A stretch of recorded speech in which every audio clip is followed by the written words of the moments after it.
बोलिए सतगुरुदेव की जय। साहेब बंधु एक तो होए ताए समझाओ सब जग अंधा सबको लगल बा पिटवा का धंधा। साहब के शब्दों में बड़ा वजन है।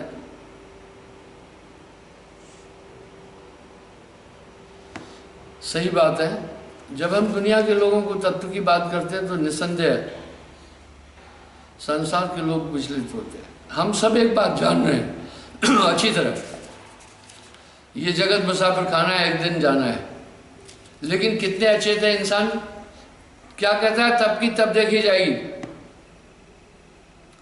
यह संसार, इस संसार की असारता का ज्ञान जितना साहब ने इस संसार की असारता को संबोधित किया कोई नहीं किया। ये झूठा संसार है। अपनी सभी वाणियों में आत्मा को अपने देश की तरफ चलने की प्रेरणा दी। कह रहे हैं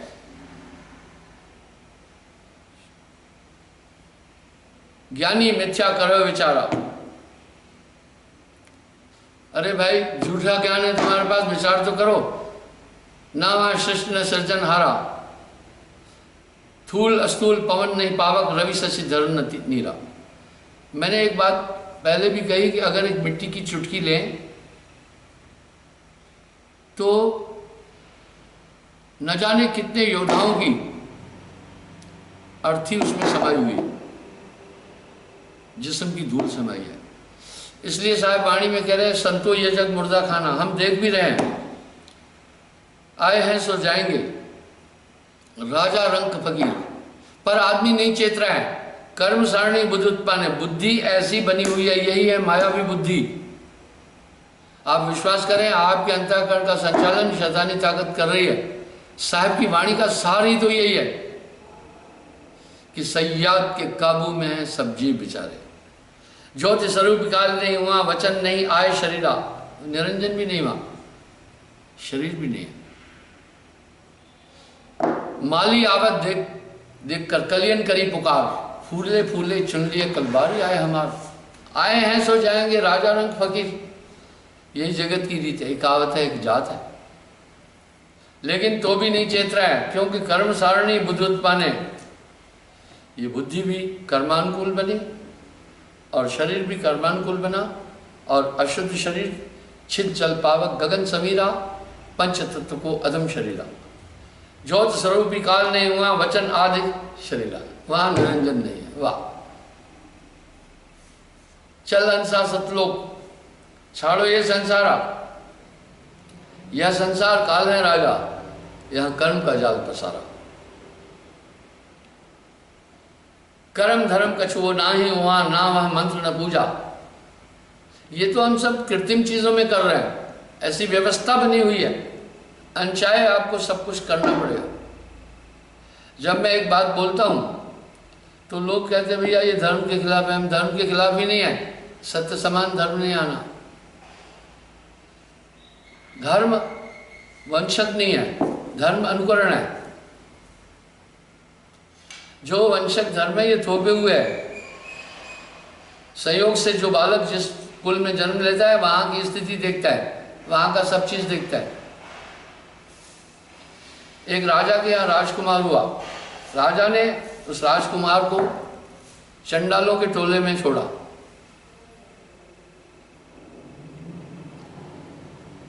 और नजर भी रखी वहां। वो चंडालों के टोले में रहकर चंडालों की भाषा सीखा, चंडालों का आचरण सीखा, चंडालों का खान पान सीखा, चंडालों की वृत्ति सीखा। बसे कुसंग चाहत कुशल, कह रहीम बरसोस, मैमा घटी समुद्र की, जो रावण बसो पड़ोस। आप एक ऐसे संसार में जिसमें दुखी दुख है। अगर महापुरुषों की वाणी का शोध करेंगे तो किसी ने भी संसार को आनंदमय नहीं बोला।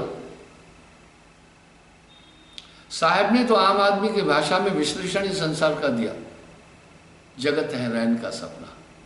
नानक देव जी भी फरमा रहे, जो सपना पेखना जग रचना तिम जान, इनमें कुछ साचो नहीं, या नानक साची मान। संयम सहित भाव ने हुआ सोधो एक न दूजा। वाह, वहां ये सब चीजें नहीं है, ये कृत्रिम है। गोरख राम एको नहीं हुआ, ना हुआ वेद विचारा, वहां ये भी नहीं है। हरिहर ब्रह्मा नहीं शिव शक्ति, ना हुआ तीर्थ चारा, वो भी नहीं। माए बाप गुरु जाके नाई सोधो दूजा अकेला। कह कबीर सो अब की बूझे सोई गुरु हम चेला। यानी वहां ये सब चीजें नहीं है। जान जान नर करे डिठाई, बूढ़ा जाए था नहीं पाई। मनुष्य देख भी रहा है यहाँ ये यही जगत की इकात है, जात है। बस जैसे पेड़ से पत्ता झड़ता है, सूख कर खत्म होता है, नई कलियां आती है, बस जगत भी एक ऐसा वृक्ष है।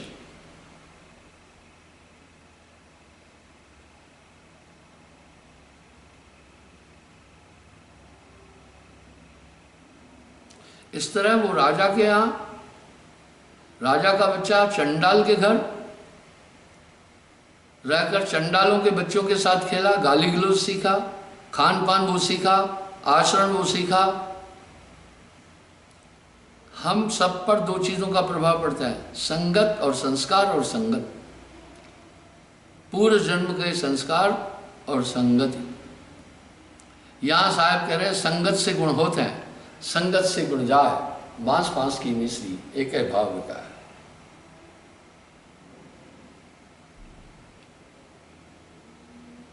हे ज्ञानी करहो विचारा, पुरुष है कि नारी, ब्राह्मण के घर ब्राह्मणी होती, जोगी के घर चेली, कलमा पढ़ पढ़ गई तुर्कनी, कल में रहे अकेली, वरना बड़े ब्याह ना करे, पुत जन्म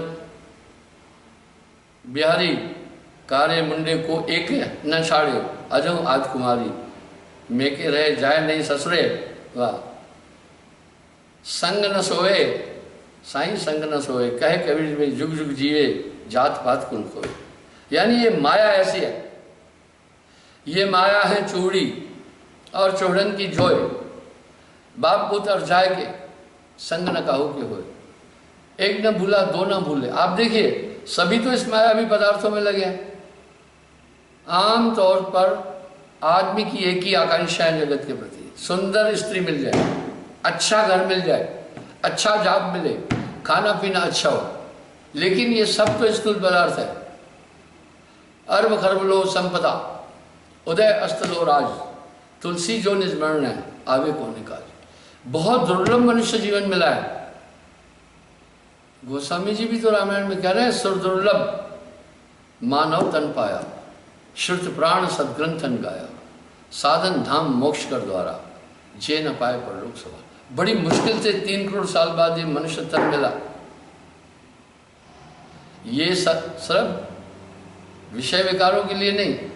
आज हमारी संस्कृति को बड़ी क्षति पहुंच रही है, ये मैं बार बार इशू उठा रहा हूं। भारत में पाश्चात्य संस्कृति आ गई, यूरोपियन वृत्तियां आ गई। हमारे देश की संस्कृति महान थी, हमारे रस्मों रिवाज बड़े उत्तम थे। आप जाकर विदेशों में, मैं पूरा विश्व घूमता हूँ, सोशल लाइफ नहीं है, वहाँ सेक्सुअल लाइफ है, मांस मदिरा का सेवन है।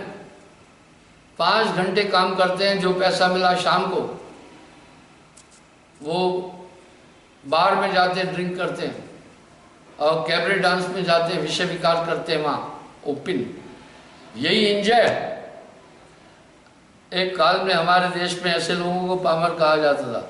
यही संस्कृति हमारे लोग अपने। मैं आपको एक उदाहरण देता हूँ, मैं किसी के खिलाफ नहीं हूँ।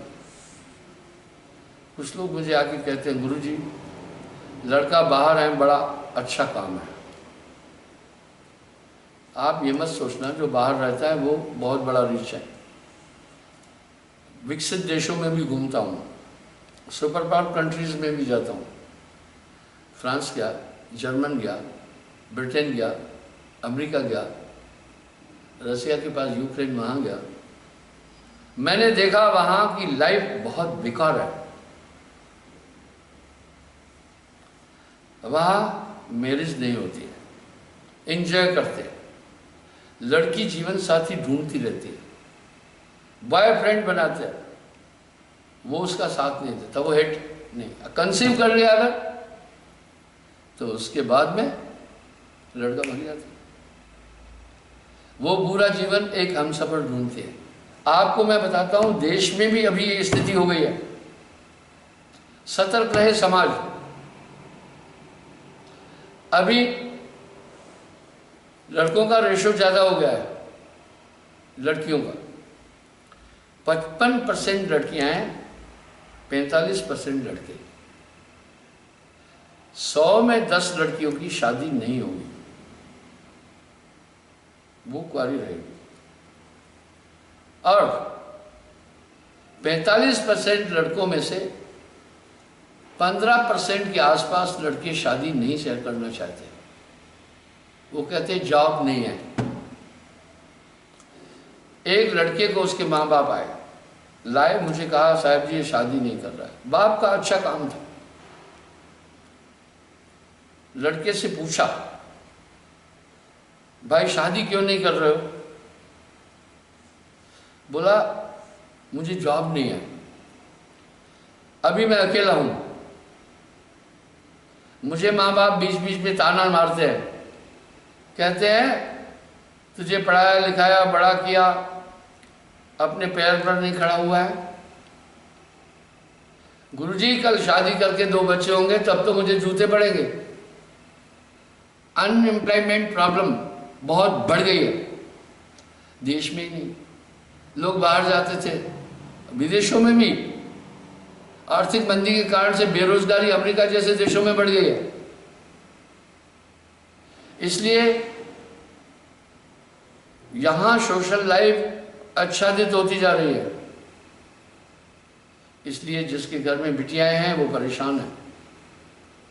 बहुत लोग मुझे आकर प्रार्थना करते हैं, कहते हैं गुरुजी इसके लिए कोई अच्छा वर देखो, MA BEd है, MBBS है, डॉक्टर है, यानी ऐसे टेक्निकल साइड से एजुकेटेड लोग, उनकी भी शादी नहीं होती। 30 साल तक ब्याह नहीं होता है। 30 साल के बाद संतान के चांस 50% रहते हैं। 40 साल की उम्र के बाद 25% रहते हैं। और 50 साल की उम्र के बाद रेयर केसेस होते हैं बच्चे के। इसलिए हमारी सोशल लाइफ खत्म हो चुकी है यहाँ पर, और हम अपनी संस्कृति को भूल गए। तो साहब कह रहे हैं इस तरह आदमी सिर्फ मायावी चीजों में अपना पूरा जीवन गुजार रहा है। वो कह रहा है बाद में देखा जाएगा, इसको एंजॉय कर रहा है।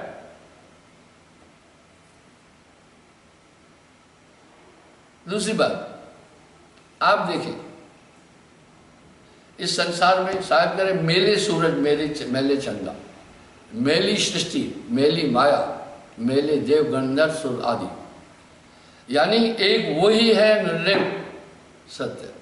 जहां तक 5 तत्व हैं वहां पक्का विनाश है। अब साहब देखिए कैसी चेतावनी दे रहे, ज्ञानी बूझ पियो या तुम पानी, जो पानी पी रहे बूझ कर पियो।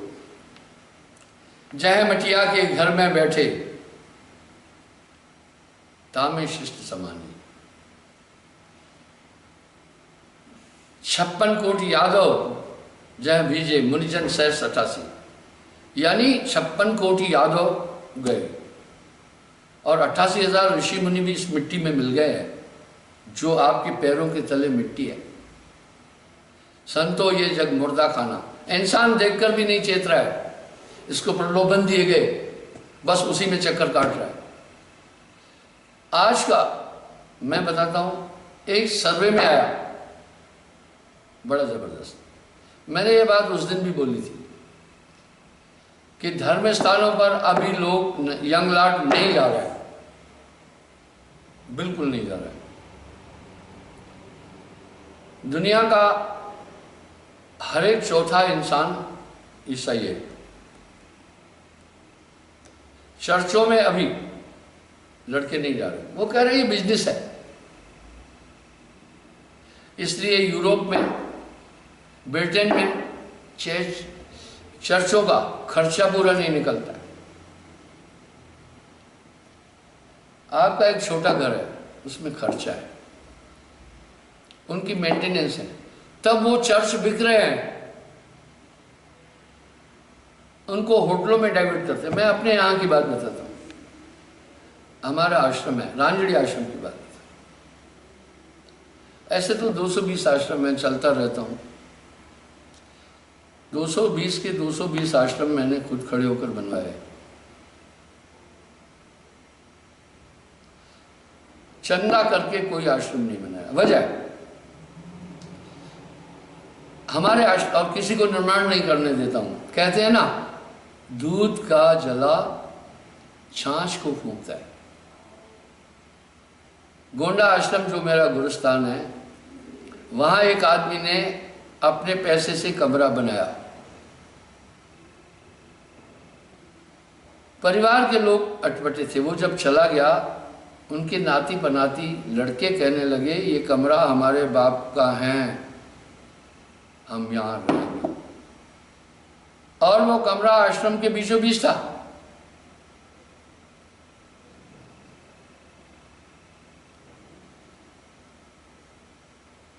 अच्छा, कोई बात नहीं। मैंने पहले क्या काम किया,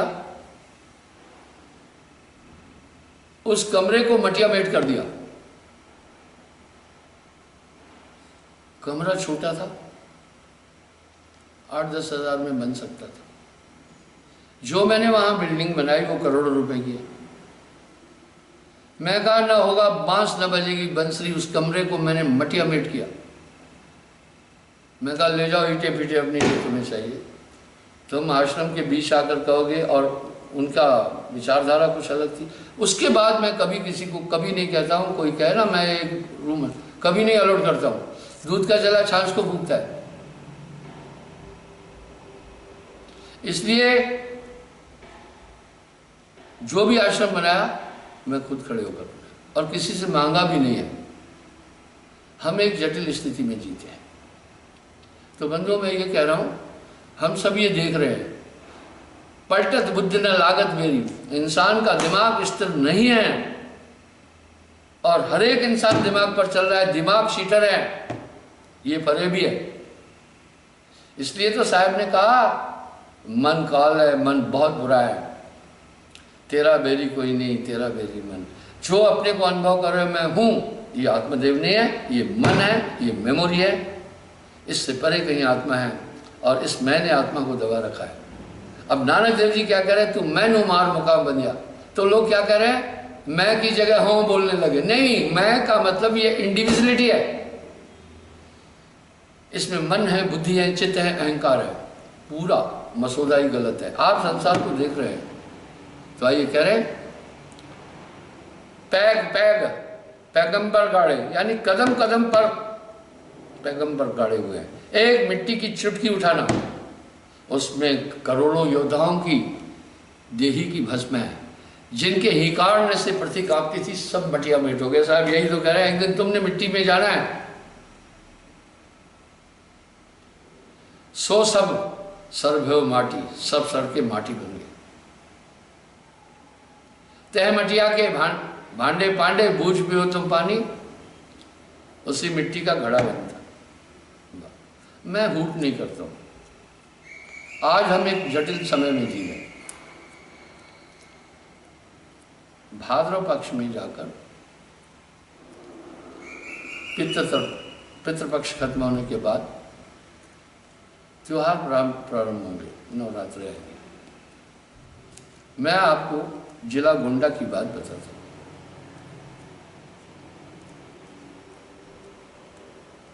जिला गोंडा में 20 शहर में थोड़ी ऐसी भूमि थी, अभी भी है। ये तो अच्छा हुआ अभी गवर्नमेंट ने स्वच्छ भारत के तहत शौचालय बनाए, नहीं तो गांव में 95% लोग बाहर ही जाते थे। माताएं बहनें भी बाहर जाती थी शौच के लिए। आप छोड़ो, मैं जिस गांव में बैठा हूं, इसकी जनसंख्या हजारों में है। यहाँ वकील भी हैं, PhD भी हैं, बुद्धिजीवी भी हैं। इस गांव में इंजीनियर भी है। 20 साल पहले एक भी शौचालय नहीं था।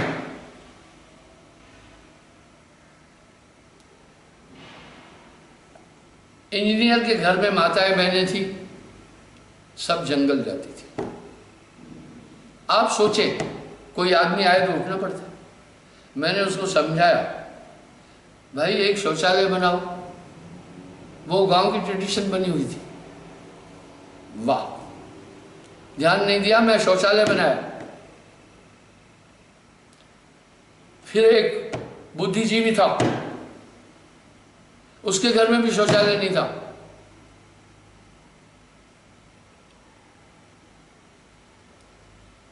मैं उसके घर शौचालय बनाया। फिर एक और आदमी था जो मुझे यहां लाया था, उनके घर भी शौचालय नहीं था। इस तरह अब पूरे गांव में शौचालय हैं, सिर्फ 8% लोग हैं, 8 या 10% जिनके पास नहीं है। तो इतना पीछे थे हम सब। धीरे धीरे तो साहब कह रहे इस मिट्टी में सब चीज मिली हुई है। तो वहां गोंडा में भी ऐसा ही थी। एक जगह लोग उस खुली जगह में शौचालय जाते थे। हर महीने गोंडा जाता, मैं देखता था। वहां से नवरात्रों में मूर्तिकार मिट्टी वहीं से निकालते थे। साच कहो तो मारन धाई, झूठ कहा नहीं जाई। साहब की इस वाणी पर मुझे याद आ रहा है, मैंने एक से पूछा, भाई इस मिट्टी से क्या करोगे? अब बसोड़ में क्या काम करेंगे? बांस की पहले एक खाका बनाते हैं, फिर मूर्तिकार उस पर मिट्टी चढ़ाते हैं, फिर पूरी मूर्तियां बनती हैं, दिए बनते हैं, सब चीज बनती है। हमें यूनिक और सत्य की तरफ चलना है। मैंने बोला, भाई ये मिट्टी तो अशुद्ध है, यहां मलमूत्र न जाने कितने लोग करते थे। आश्चर्य ये था, एक यहां लेटिन बैठा है, एक वहां बैठा है, और थोड़ी दूर पर मेहरारू औरत भी बैठी है। यही मैं चीज रेलगाड़ियों में भी देखता था। पटरियों के पास मारे भीड़ की भीड़ थी। अब मैं किस शहर की बात बताऊं? उसको मैंने कहा, भाई अशुद्ध मिट्टी ले जा रहे हो? बोला, महाराज कुम्हार ने बोला अशुद्ध शुद्ध क्या है, कोई खेत से आजकल मिट्टी उठाने नहीं देता है, गोचर जमीन कहीं बची नहीं है। मैं अपना जीवन बसर बस इसी तरह से त्योहारों में करता हूं। अब मुझे कहीं मिट्टी नहीं मिलती, यही ले जा रहा हूं मिट्टी। ठीक है, यही बात तो साहब कह रहे हैं। इसमें सब सड़गल के मुर्दे समाये हुए हैं। हाँ संतो, ये जग मुर्दा खाना। वाह, तह मटिया के भांडे पांडे, बूझ भी हो तुम पानी। उसी मिट्टी के बर्तन, शुद्ध जल, कुछ अशुद्ध नहीं है, यह सब अशुद्ध है।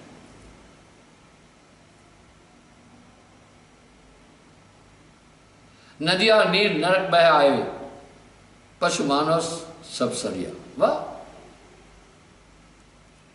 साहब की चेतावनी कितनी यूनिक और सहज है।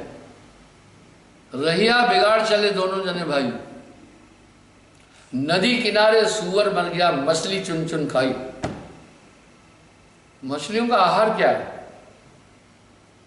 यही मछली क्या नहीं खाती है? जिसने मछली खा ली, समझना वो 84 लाख योनियां खा चुका है। मछली एक वो चीज है, 84 लाख जीवों को खाती है। वो अपने को भी खाती है, मछली मछली को खाती है। यहां साहब कह रहे हैं, तिल भर मछली खाए के सीधा नरक जाए। नदी किनारे सूअर मर गया, मछली चुन चुन खाई। 100 मछली तुर्कन के घर गई।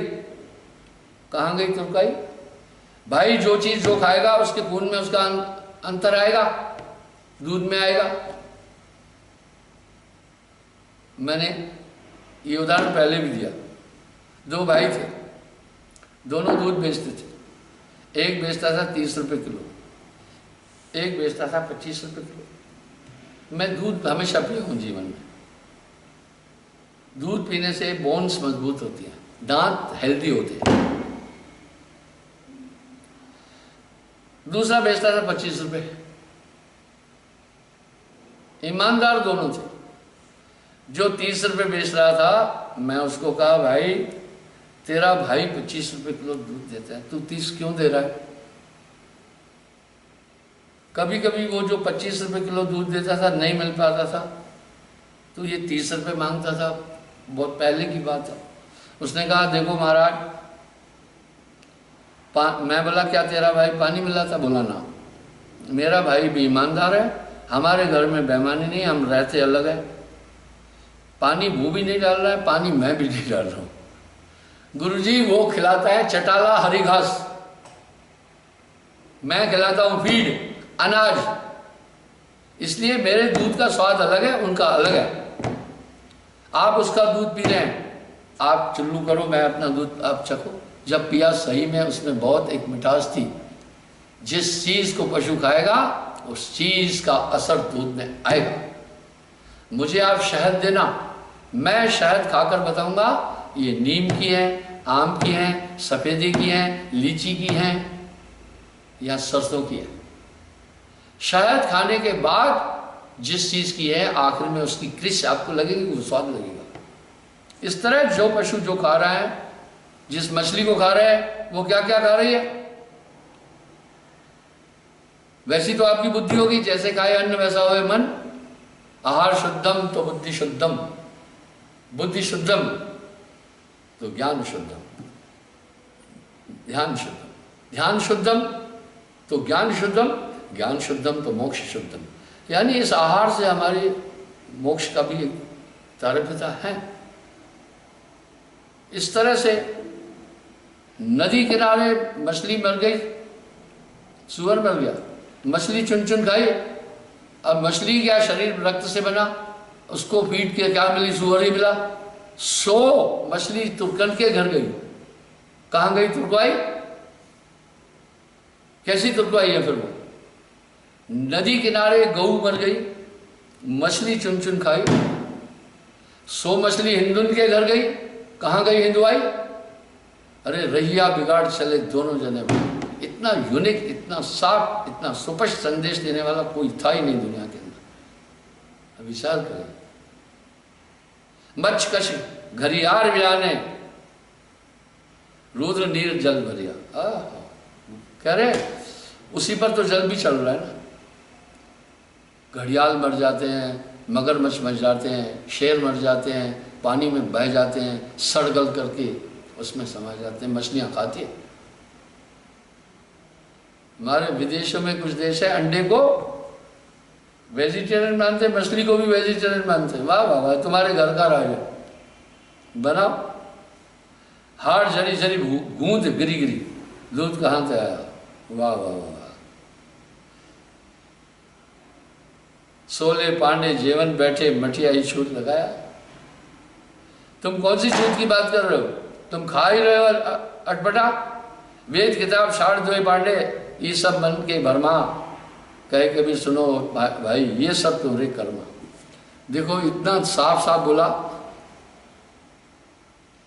शायद इतना साफ कोई बोला नहीं।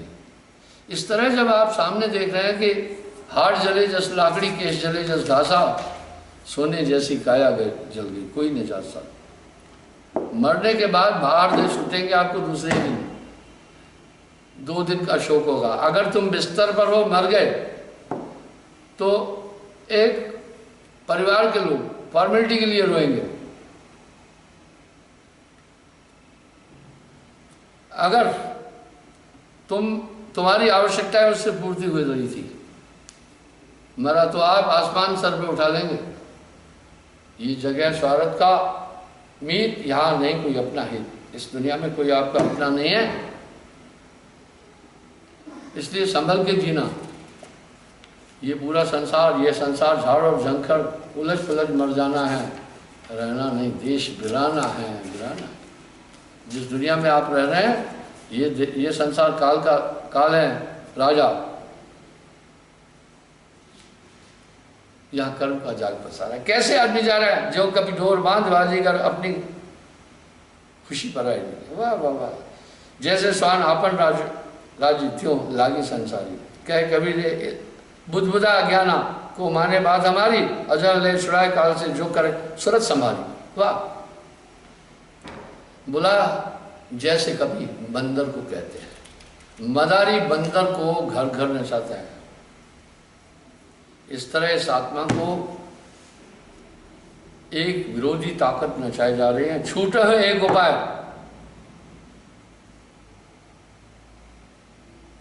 सदगुरु मिले तबे सुख लइए, सदगुरु शब्द सुधारे, कहे कभी सो सदा सुधारी, जो ये पद है बेचारे। अब बार बार साहब एक बात कह रहे हैं, ये संसार मुर्दा खाना है। सही बात है। वाह, ये सब कुछ तो मुर्दे जमीन में गए, कुछ मुर्दे खटियाओं पर पड़े हुए हैं, कुछ मुर्दे चल फिर रहे हैं, पर हैं ये जगत मुर्दा खाना। आए हैं सो जाएंगे राजा रंग फकीर। वाह, खूब कहा। माली आवत देखकर कलियन करी पुकार, फूले फूले चुन लिए कल बारी आया मार। हे नौजवानों, बुड्ढों को शरीर छोड़ते हुए सोचना कल तुम्हारी बारी आई। जगत चबे ना काल का, कुछ मुख में कुछ बोल। तो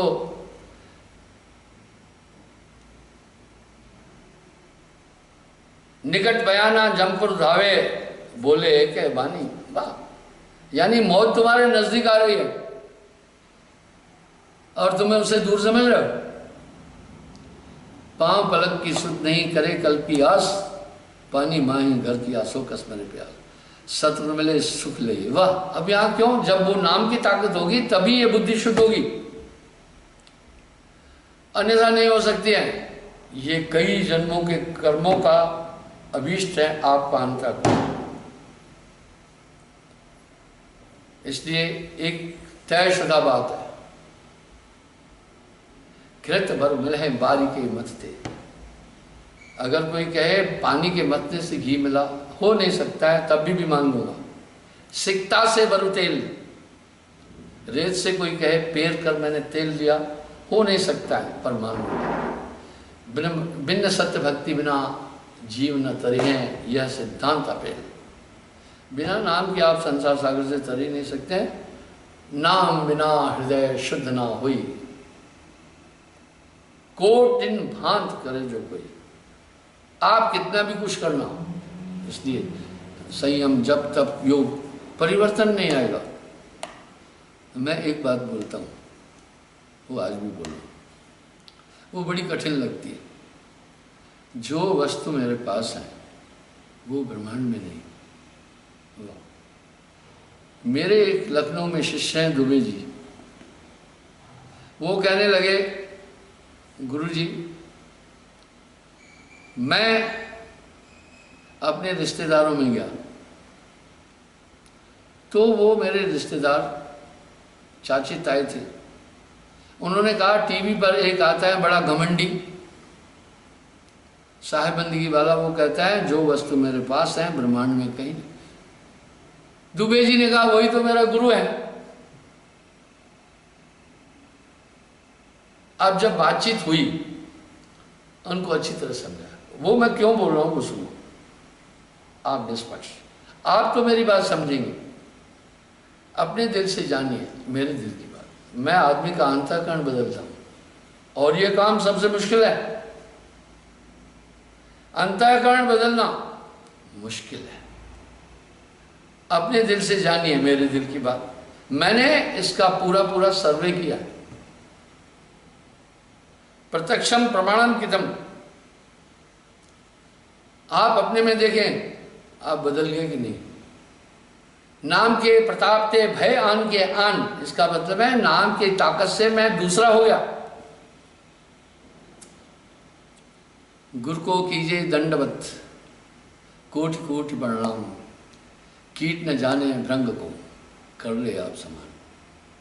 वाह, एक रावण का अंतःकरण परिवर्तित नहीं किया जा सका, करोड़ों जीव मर गए। एक राम अपना, एक कंस का अंतःकरण नहीं बदला गया, दुर्योधन का अंतःकरण नहीं बदला गया, अगर उसका अंतःकरण बदला जाता तो बड़ी बड़ी विभूतियाँ नहीं मरना था। इस तरह यही सिद्ध है संत की, वो हृदय को बदलता है। जबे नाम हृदय धरा भया पाप का नाश, जैसे चिंगी आग की पड़ी पुरानी घास। तो आप अपने से देखें, आप में बदलाव आया है नहीं? अरे हाथ कंगन को दर्पण के साथ हम बदलते हैं, और ये काम मुश्किल है। नाम के रे प्रताप ते भय आन के आन। साहब यही कह रहे हैं, अगर सच्चे सुख को चाहते तो पूर्ण सदगुरु से एक नाम की प्राप्ति करो। अब इसी चीज़ों को नाना पंथ अपना अपना लोगो लगाकर साहब की पूरी वाणी ले रहे हैं, काल का देश, दयाल का देश, वो करो फलाना करो, साथ में कमाई भी ठूंस रहे हैं। अब साहब कह रहे हैं, अदा कर खुद खजाने से छुड़ा ले अपने बंदे। नानक देव जी ने एक शब्द बड़ा अच्छा फरमाया, आप ही कंडा तोल तराजू आप ही तोलन हारा, आप ही देवे आप ही देवे आप ही है बंजारा। जब वो कृपा करता है तब आपका अंतःकरण शुद्ध होता है। आप ही गुरु है, शिष्यपन आप ही, जिसमें साहब प्रकट होता है, गुरुत्व का कार्य करता है। और जब उसकी कृपा होती है तभी अच्छा शिष्य बनता है, तभी उसमें गुरुमुक्ता आती है, अंतर बुद्धि चेतन होती है, ज्ञान उद्गम होता है। इसलिए आप ही बिंदु है, समुद्रपन आप ही गुरु, शिष्यपन आप ही आपका खेल सारा। तो साहब की वाणी में बहुत रहस्य भरे पड़े हैं। यहीं से तो संतत्व की धारा चली। मुझे एक बहुत बड़े विद्वान ने कहा, वाह, वो 30 साल एक किसी बड़े पंथ में था और प्रचारक था। उसने मुझे एक बात बोली लाजवाब, बोला गुरुदेव आपसे नाम लेने के बाद ही सभी शास्त्र समझ में आए, पहले पढ़ पढ़ के थक गया था, कुछ नहीं समझ में आया। कबीर एक को जानिया तो जाना सब जाना, कबीर एक न जानिया तो सब जाना जाना। आपको ध्यान होगा 5-6 दिन पहले मैंने लाइव प्रोग्राम में एक बात कही थी, सूरत रूप साहिब को जानो, जो सब में समाया हुआ है। एक साखी थी, अभी वो साखी मैं भूल रहा हूं। बोला वही सूरत रूप साहिब को जानो, ये सूरत साहिब का अंग है, जो कुछ है वो सूरत है, कहे कबीर से। ये सुरती चेतन करता है गुरु। गुरु को कीजिए दंडवत, कोटि कोटि प्रणाम, कीट न जाने भ्रंग को कर दे आप समान। मैकेनिक एक बात जानता है, मशीन चल रही, गाड़ी चल रही है, खड़खड़ क्यों कर रही है? क्या इसकी बैलेंस रॉड टूट गई, सस्पेंशन रॉड टूट गई है, या बेरिंग खराब हो गए हैं? वो फौरन उस तक पहुंचता है। सदगुरु इस तरह एक वेद है अध्यात्म का। वो आपके पास वस्तु अगोचर दी में सदगुरु दीन सूरज सैदानी, वह अगोचर, वो दिखने वाली वस्तु नहीं है। लिखा न जाए पढ़ा न जाए, बिन सदगुरु कोई ना ही पाए। बस कहे कबीर ये सैन गुंगा तड़ी होए गुंग तो समझ आए। गूंगे को गुड़ खिला करके पूछो क्या है तो शोर मचाएगा। इसलिए अपने दिल से जानिए, मेरे दिल की बात आप अनुभव कर रहे होंगे, नाम के बाद आपके अंदर परिवर्तन। तो शायद कह रहे बचियों एक उपाय, इस संसार सागर से बचने का केवल एक उपाय। अब यहाँ साहब क्यों खंडित कर रहा है? ये सब पेड़ रहिया है 84 चलन की। आप निष्पक्ष होकर चिंतन करना तो इन सब के पीछे एक वैसायिकता आपको नजर आएगी। पर कबीर साहब ने झोपड़ी में ही रहे, उनका कोई धन नहीं था, उन्होंने कुछ नहीं इकट्ठा किया। क्या बात थी उनकी, उनके जीवन से बड़ी प्रेरणा मिलती है। तो बंधुओं, ये सुमरण जब तब संयम साधना सब सुमरण के माँ है। कबीर जाने संत जन सुमरण सब कुछ ना। ये श्वास बेकार नहीं जाना, श्वास सूरत के मध्य में कभी नहीं नारा हो। सबसे पहले श्वास सूरत एक डोरी लाए, अजर बड़ो लोग सुधाए। पहले कुछ लोग कहते हैं नाम नहीं जब होता है। अरे जब तेरा ध्यान अलग है, श्वास अलग जा रही है, वह श्वास सूरत एक एक है तो मुख की हाजत ना है। श्वास सूरत समान, सूरत श्वास में समाधि, बस तब आप वहाँ श्वास चंचल है और उसमें जीव है। इसलिए चलते फिरते ये इंडा पिंगला लय हो जाती है, खुद ब खुद वो अंतर चीज़ें अनुभव होने लग जाती है। भोजन खा लो, बाकी जठर अपना काम खुद करेगा। इस तरह आप थोड़ा स्मरण में रहना, बाकी चीज़ें होती जाएगी ऑटोमेटिक।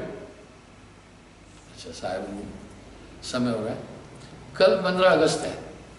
हम यहाँ स्वतंत्रता दिवस का सेलिब्रेशन बहुत टॉप करते हैं, लेकिन लॉकडाउन के कारण आप देखिए लाल किले पर भी न बच्चों को आने दे रहे हैं, न बाकी भीड़ होने दे रहे हैं, सोशल डिस्टेंस के द्वारा हो रहा है। तो मैं अपनी संगत से प्रार्थना करूंगा कि यहाँ कल हम सिर्फ 20-25 आदमी जो लोकल हैं ध्वजारोहण करेंगे और भीड़ नहीं कीजिएगा। बाकी को दुख आता है तो हम देख लेते हैं, बस थोड़े दिन की बात है, ये सब चीज़ें फिर ओपन हो रही है। मैं माफ़ी चाहूँगा, तो कल थोड़ा अधिक भीड़ न करें, थोड़ा नियम का उल्लंघन अगर संस्थाओं की तरफ से होगा तो लोग अपेक्षा करते हैं कि ये खुद नियम का उल्लंघन कर रहे हैं। बाकी कोई बात नहीं, आश्रम आपका है, कभी किसी को मना नहीं किया, कभी ताला नहीं लगाया, कभी रोका नहीं, आपका है, आपका ही रहेगा। तो कृपा करके थोड़ा कल के लिए अधिक भीड़ न जुटे साहब।